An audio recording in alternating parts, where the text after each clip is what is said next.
This is Democracy Now!, democracynow.org. I'm Amy Goodman. This is the Quarantine Report. As we continue to cover the final presidential debate, President Trump and former Vice President Joe Biden sparred Thursday on their records over race and criminal justice. Let's turn to debate moderator Kristen Welker of NBC. Mr. President, you've described the Black Lives Matter movement as a symbol of hate. You've shared a video of a man chanting white power to millions of your supporters. You've said that black professional athletes exercising their First Amendment rights should be fired. What do you say to Americans who say that kind of language from a president is contributing to a climate of hate and racial strife? Well, you have to understand, the first time I ever heard of Black Lives Matter, they were chanting pigs in a blanket, talking about police. Pigs, talking about our police. Pigs in a blanket, fry them like bacon. I said, that's a horrible thing. And they were marching down the street. And that was my first glimpse of Black Lives Matter. I thought it was a terrible thing. As far as my relationships with all people, I think I have great relationships with all people. I am the least racist person in this room. Well, what do you say to Americans who are concerned by that rhetoric? I don't know. I mean, I don't know what to say. I got criminal justice reform done and prison reform and opportunity zones. I took care of black colleges and universities. I don't know what to say. Abraham Lincoln here is one of the most racist presidents we've had in modern history. He pours fuel on every single racist fire. Every single one. Started off his campaign coming down the escalator saying he's going to get rid of those Mexican rapists. He's banned Muslims because they're Muslims. He has moved around and made everything worse across the board. He says about the poor boys, last time we were on stage here, he said, I told them to stand down and stand ready. Come on. This guy is a dog whistle about as big as a foghorn.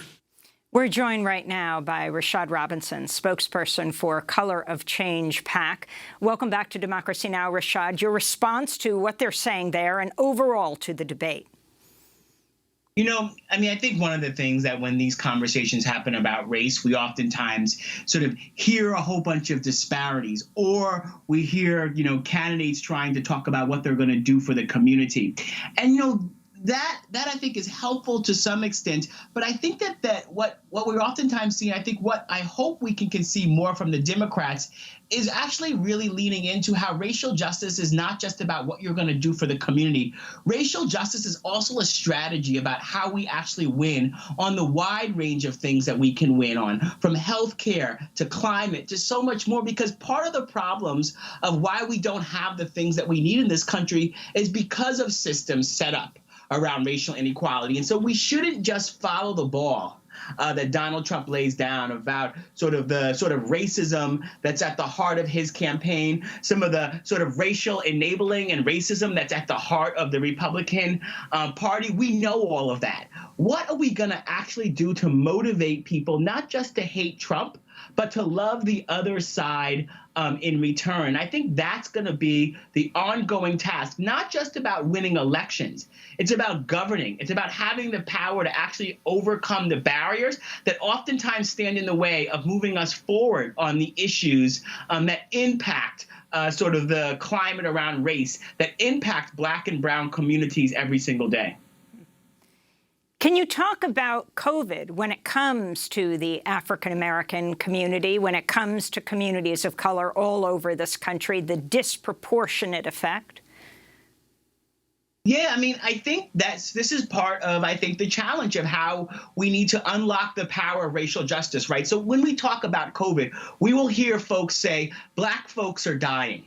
But in fact, black folks are being killed by government action, by corporate power, by an insurance industry. When we talk about the structural issues that impact black communities in a passive voice and rather than an active voice, we spend all of our time talking about how do we fix black people and black families rather than fixing the structures that harm and hurt us. I mean, we do this across the board, whether it's saying black people are less likely to get a loan from the bank instead of actually saying banks are less likely to give loans to black people.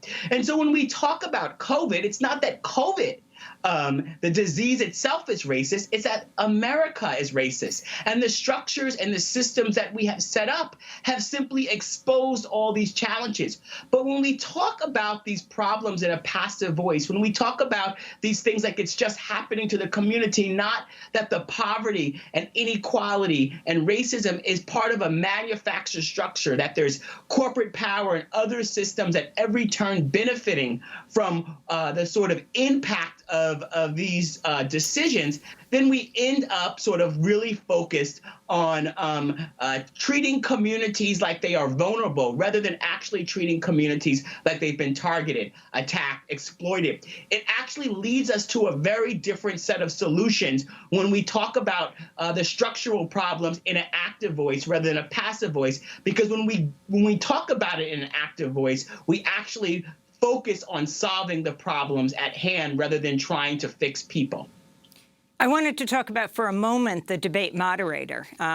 Kristen Welker is the first woman of color, the first African-American woman to preside over, to moderate a presidential debate since Carol Simpson did in 1992. And at every turn in these last weeks, President Trump went after her viciously, tweeting against her. Yesterday, he released the 60 Minutes interview before 60 Minutes released it. He was interviewed by Leslie Stahl and then walked out of it. And he attacked Leslie Stahl. And then he said, and Kristen Welker is even worse. Yeah, I mean, and then you saw him on stage sort of playing and saying nice things to her before and after. This is the showman, right? This is Donald Trump. I mean, and I think part of what we have to recognize is all the ways he's been able to do this his whole career. I saw a clip going around yesterday of sort of an interview that he had with Connie Chung years ago, and then the things that he said about her afterwards, right? This is a president that got here because so many folks enabled him. He was on NBC's platform on Celebrity Apprentice once a week with corporate sponsors while he was going around the country spreading a racist conspiracy theory about President Obama, and was allowed to continue to have that platform. And when that happens, we sort of lower the standards of what's acceptable and create sort of a situation where some of these things are just allowed as acceptable part of the debate. But the thing I want to say about the debate moderator, Kristen Welker, is that I think that, she really leaned in a way that we did not see in the last debates. I think she followed up. She really used the opportunity to press both candidates on the issues and try to get them to answer the question. And for folks who are activists out there listening, for people who have been showing up to protest and showing up to raise their voice, whether it's online or offline in this moment, I think activism was on the stage in a very interesting way. And I think that's important because we haven't had town hall meetings. We haven't had the sort of opportunities to question the candidates up front, for those moments for immigrant activists and BLM activists and others and climate activists to press the candidates in forums that were sort of more open. But on that stage, I think what you saw was Kristen actually pushing these candidates as a result of the larger activism in the space, the way that the conversations and movements on the street have actually changed the dialogue. And whether it was the first debates that we saw on the Democratic side, where you saw a whole new set of issues being talked about, from reparations to racial injustice to white supremacy, for the first time on a presidential debate, I think back to being in middle school during that Carol Simpson debate, and probably the first debate I watched at home with my family, really coming off of getting to understand and learn about the presidential debate when my parents in 1988 gave some of our vacation money to Jesse Jackson's presidential run. And I think about how far some of these conversations have come, how far we are at talking about these issues. And I think what's going to be important if Joe Biden becomes the president is that we recognize that we can't mistake the presence of our issues on debate stage for the power to actually change the rules. And we're going to have to press and push and challenge and build power. And for folks who are out there, they're going to have to invest in Black and brown infrastructure to actually channel that energy so that we get the type of change that makes people's participation valuable and over the years can be a force multiplier for more people to want to participate in our democracy because they see the result of the type of change their participation brings about. I want to go to debate moderator Kristen Welker of NBC. Crime bills that you supported in the 80s and 90s contributed to the incarceration of tens of thousands of young Black men who had small amounts of drugs in their possession. They are sons, they are brothers, they're fathers, they're uncles, whose families are still to this day, some of them suffering the consequences. So speak to those families. Why should they vote for you? One of the things is that in the 80s, we passed 100%, all 100 senators voted for it, a bill on drugs and how to deal with drugs. It was a mistake. I've been trying to change it since then, particularly the portion on cocaine. That's why I've been arguing that, in fact, we should not send anyone to jail for a pure drug offense. They should be going into treatment across the board. That's what we should be spending money on. That's why I set up drug courts, which were never funded by our Republican friends. They should not be going to jail for a drug or an alcohol problem. They should be going into treatment.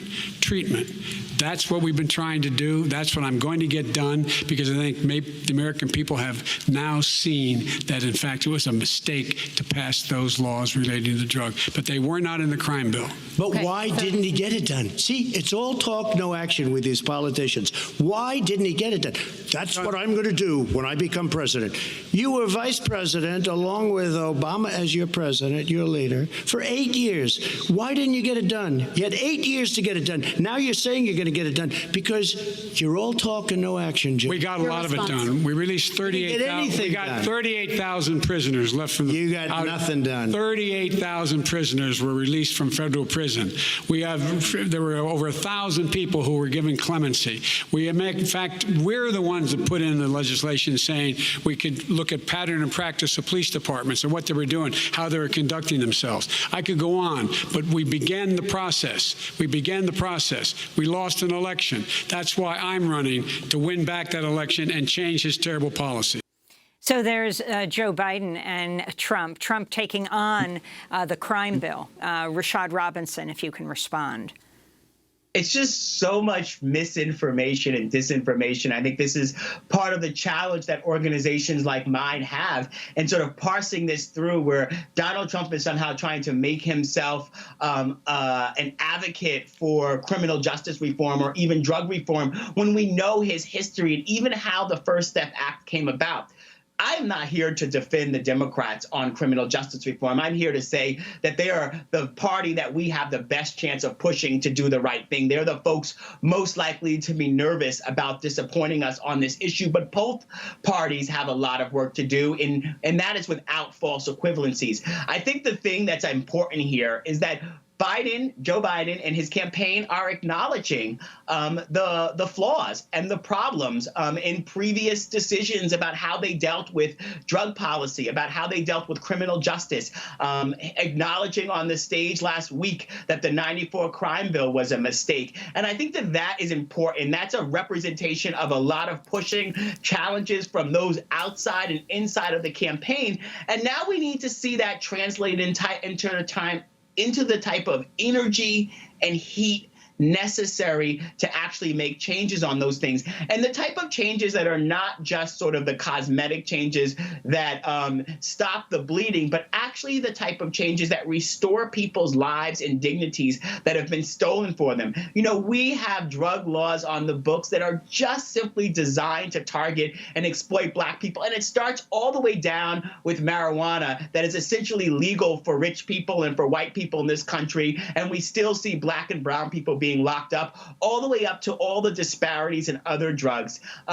it has failed and it has not worked. And we actually have to build systems of harm reduction, systems that actually allow for people to have the things that they need and people to have the privacy in their lives that they need as well. But I do think that is a fundamental change in the conversation and the debate. But I do think, once again, you've got this sort of showman in Donald Trump that's willing to say anything. And he's trying a very interesting dance on the stage. On one hand, making these deep appeals to law enforcement. On the other hand, trying to make these appeals to black men at the same time, and doing it in ways that sort of can be confusing and complicated. But because he's such a showman, sometimes it can get over. And that misinformation and disinformation about where he actually stands on the issue is part of why we have to continue challenge. But it's also why the Democrats can't just make this about hating Trump.